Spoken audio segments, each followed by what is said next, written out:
Un notaire, c'est un officier ministériel qui reçoit ou rédige les contrats, les obligations, les transactions et les autres actes et leur confère l'authenticité.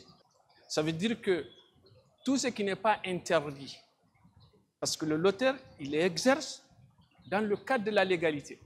Il ne faudrait pas croire que simplement, puisque vous pouvez aller faire un acte volontaire chez lui, vous pouvez aller faire un acte qui porte sur des objets volés ou bien sur la drogue. Donc, c'est-à-dire c'est dans le cadre de la loi. Ça concerne seulement des opérations licites. Et dès l'instant qu'il rédige ce contrat entre vous, cette obligation entre vous, ça devient loi entre vous. Ça veut dire qu'il y a un domaine dans lequel, si vous ne faites pas chez le notaire, ça n'a aucun effet juridique. C'est le cas, par exemple, des sociétés. Même si vous faites une société sous seing privé, vous êtes obligé de déposer au rang des ministres des notaires. Vous faites un contrat de mariage, vous êtes obligé d'aller chez le notaire. Vous faites une modification de statut conjugal, vous êtes obligé d'aller chez le notaire. Et surtout actuellement, toutes les transactions immobilières, que ce soit vente de titres fonciers, de concessions urbaines d'habitation, de concessions rurales d'habitation, tous les transferts de droits immobiliers, par exemple les gages, les hypothèques, ils sont obligatoirement aller chez le notaire pour que vous puissiez avoir les effets escomptés, c'est-à-dire produire des effets juridiques.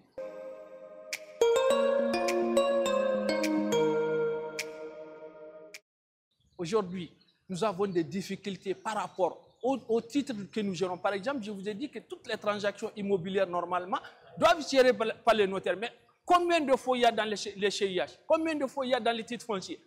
Combien de fois il y a dans les concessions rurales?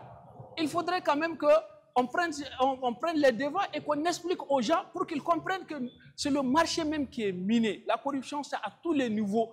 Donc, ça, c'est des défis. Et ensuite, il faudrait que nous-mêmes, nous nous améliorons. Parce que les gens disent beaucoup de choses de nous. Il faudrait que nous-mêmes, nous venions aux gens pour leur faire comprendre que ce que vous dites, souvent c'est vrai, souvent ce n'est pas vrai.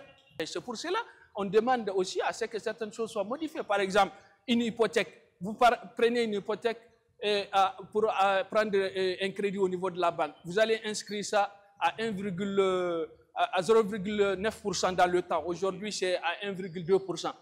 Maintenant, pour lever la même hypothèque, il faut payer le même montant. C'est trop quand même. Hypothèque, c'est-à-dire c'est l'inscription d'une garantie sur un titre foncier. Et le gage, c'est l'inscription d'une garantie sur une lettre d'attribution, une concession urbaine d'habitation, c'est-à-dire les titres précaires. Les titres fonciers, c'est l'hypothèque. Les autres titres précaires, c'est ce qu'on appelle des gages. Et quand c'est des meubles, c'est le nantissement.